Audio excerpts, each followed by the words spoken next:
Hey theorists, Mortal Kombat. Just hearing the name conjures images of brutal fatalities, iconic characters, and a whole lot of blood. Since its debut in 1992, Mortal Kombat has become a gaming juggernaut, spawning countless sequels, spin-offs, and even movies.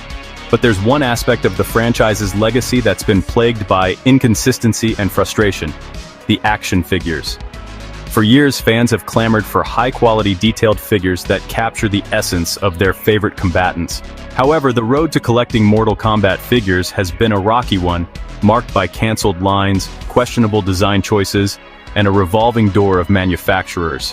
Why is it so hard to get a decent Scorpion figure that doesn't cost an arm and a leg? Today, we're diving deep into the bloody history of Mortal Kombat action figures and exploring why this beloved franchise can't seem to catch a break in the toy aisle. The early 2010s saw Jazz Toys take a stab at the Mortal Kombat license, coinciding with the release of the acclaimed Mortal Kombat 2011 reboot, often referred to as MK9. Jazzwar's offerings focused on the classic characters and designs from MK9, Deception, and Shaolin Monks. However, their reign was short-lived, and the line was ultimately discontinued. Fans were left wanting more, especially with the tease of a Fire and Ice game starring Scorpion and Sub-Zero that sadly never saw the light of day. Next up to bat was Mesco Toys, known for their hyper-detailed and articulated figures. They acquired the license for Mortal Kombat X and released 2 waves of figures featuring the game's redesigned roster. The figures were praised for their sculpting and paint applications, capturing the gritty aesthetic of MKX. However, for reasons unknown, Mesco dropped the license after just 2 waves, leaving fans with an incomplete collection and a hunger for more. In 2019, the toy world was excited again when McFarlane Toys, known for their work on Spawn, acquired the Mortal Kombat license.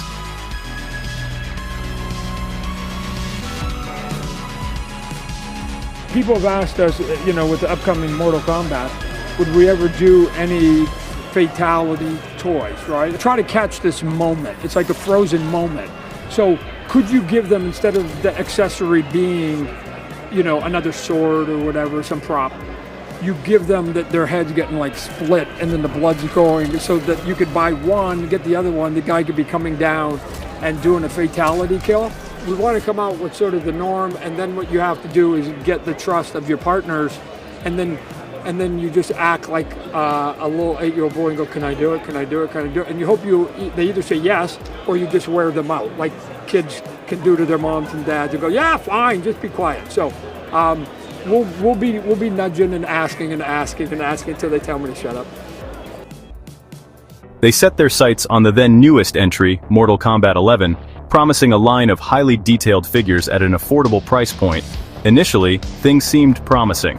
McFarlane delivered impressive figures of iconic characters like Scorpion, Sub-Zero, and even the elusive Cabal, who finally received a proper articulated figure after years of fan requests. However, the honeymoon phase didn't last long. Fans began to criticize McFarlane for their heavy emphasis on repaints and retools.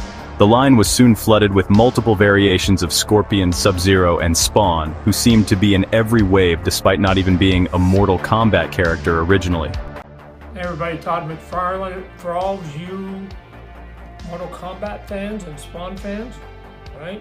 We've put this one out here already. It turned out really nice, I thought. But we've got another new one. We've done a couple of variation paint jobs. Got some of those coming out.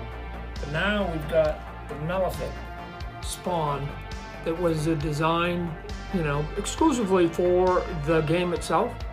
And here's the in-game sort of Spawn. If Spawn was from Mortal Kombat from the very, very beginning, this is what he would have looked like. I gave that task to the people there that were designing the game and said, what would Spawn look like if he had been in the game since day one?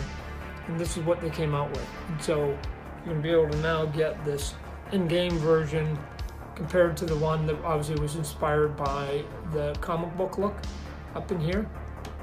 But lots of metal, nice mask and helmet in there. But I thought looks kind of sort of gnarly and cool. This focus on repaints left little room for new characters, and fan-favorite fighters like Shang Tsung, Mileena, and Jade remained frustratingly absent from the lineup.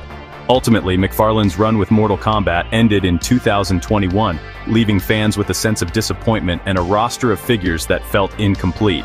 But in 2024, McFarlane Toys regained the Mortal Kombat license. They are launching a new line of Mortal Kombat classic figures this summer, showcasing classic character designs. While they recently lost the DC license to Mattel, they have maintained their partnership with the Mortal Kombat team. As of 2023, the Mortal Kombat license is currently held by Storm Collectibles, a company renowned for their incredibly detailed and highly articulated 1/6 scale figures.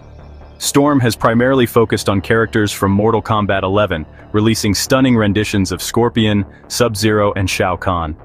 Their figures are praised for their accuracy to the in-game models, intricate sculpting, and impressive articulation.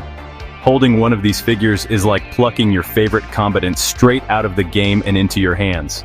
However, Storm Collectibles is not without its drawbacks. The company is notorious for its slow release schedule and frequent teases of upcoming figures that take their sweet time to actually hit the market.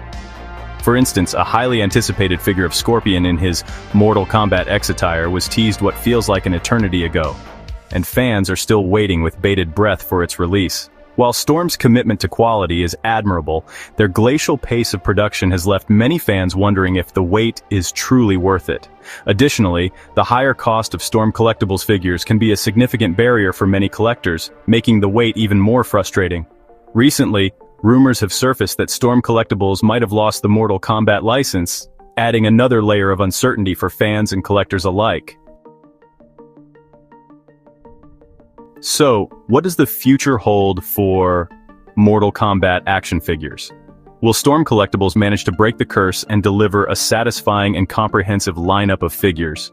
Or will the license once again change hands, leaving fans with another incomplete collection and a renewed sense of disappointment? Only time will tell. However, one thing is certain: the demand for high-quality Mortal Kombat figures is higher than ever.